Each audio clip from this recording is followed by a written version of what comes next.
Hey folks, sampling distribution of the mean. We're finally getting into some interesting topics now. So here's just a little thought experiment. Think about different airplanes and airlines leaving the airport. So imagine there's like a United Airlines flight leaving, and we were to get the average weight of everyone on the plane. It'd probably be pretty close to like, I don't know, about 165, 170. So then do another plane, like a Southwest plane. It's probably close to 170 around there. And you just keep doing this, getting the average weight of all the passengers on the plane, and you're going to notice it's going to cluster at around 170.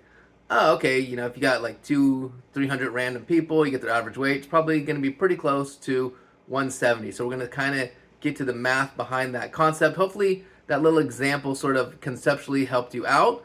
So enjoy these lectures. It's the distribution of the sample mean.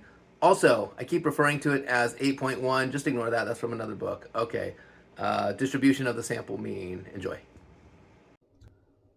Hey folks, chapter 8, section 1, 8.1. New stuff, lecture, online, okay. I think you're going to find 8.1 is pretty manageable. So let's use our familiar example of salmon. Let's pretend we magically know that the average length of a salmon is 20 inches and a standard deviation of 4 inches. So we just magically know this for some reason. And if I were to draw a picture of it, it would look something like this. Go back 16. So the standard deviation is technically 4 inches. So most of the salmon are between 16 and 24 inches. About 68% of them, but we'll say a majority of the salmon are between 16 and 24. So notice whenever we're thinking about this, we're looking at one salmon at a time. So 8.1 is all about the idea of what if you look at more than one at a time? What if your sample size is greater than 1? So let's say we were to sample something like 16 salmon. So imagine if I were to look at 16 salmon, that's a lot of them. And so maybe you get a randomly really big salmon, you'd probably get a randomly really small salmon. So the X bar, the average of 16 salmon, should be really, really close to 20. So if we were to draw that, so imagine if I were to draw a similar picture, if I were to look at 16 salmon, a group of 16 salmon, and look at their X bar, the mean X bar should be really, really close to 20. So much so that these numbers are technically correct, but just go along with it for now, that most of the X bars, if we were to look at a sample of 16 salmon, they would be really, really close to 20, probably most of the time between 19 and 21. That's when I'm looking at 16 salmon at a time. Okay, so that's the main idea. What if I was able to look at every single salmon? So if I was able to look at every single salmon on the planet, magically, and the average, the X bar, by definition, would be 20. So all the average, if I talk to every single salmon, by definition, would have to be 20. So if I were to draw a picture, it wouldn't be very good, but imagine a bell curve looks something like that. It wouldn't even be a bell curve. It would just be a straight line up and down because the X bar is 20.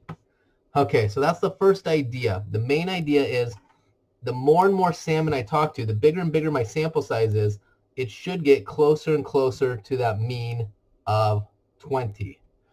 Okay, so let's see. So mathematically, here's the idea. We learned a formula before the test, z equals x minus mu over sigma. So this happens to be the formula if we're only talking to one salmon, a simple random sample of size 1. So if n is more than 1, then the formula is x bar minus mu sub x bar all over sigma sub x bar, which, just go with this for a few, is just x bar minus mu over sigma over root n. So let's say you're good at patterns. Chapter 8, Section 1 is just this formula. So on the last test, you just use this formula.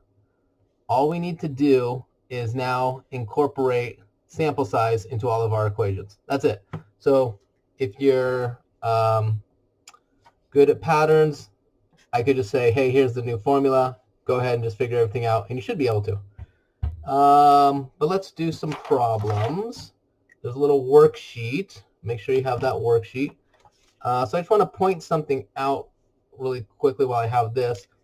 The mean of the x bars is just mu, and then the sigma sub x bar is just sigma over root n.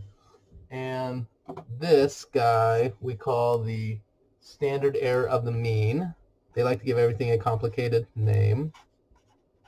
Standard error. I hate that they use the word error because it sounds like a mistake. I'd say they should have come up with a better name, but they didn't. Standard error of the mean. I like to just call it, what's our new standard deviation? Oh, it's sigma over root n. Oh, okay. You mean because I need to account for sample size? Yes.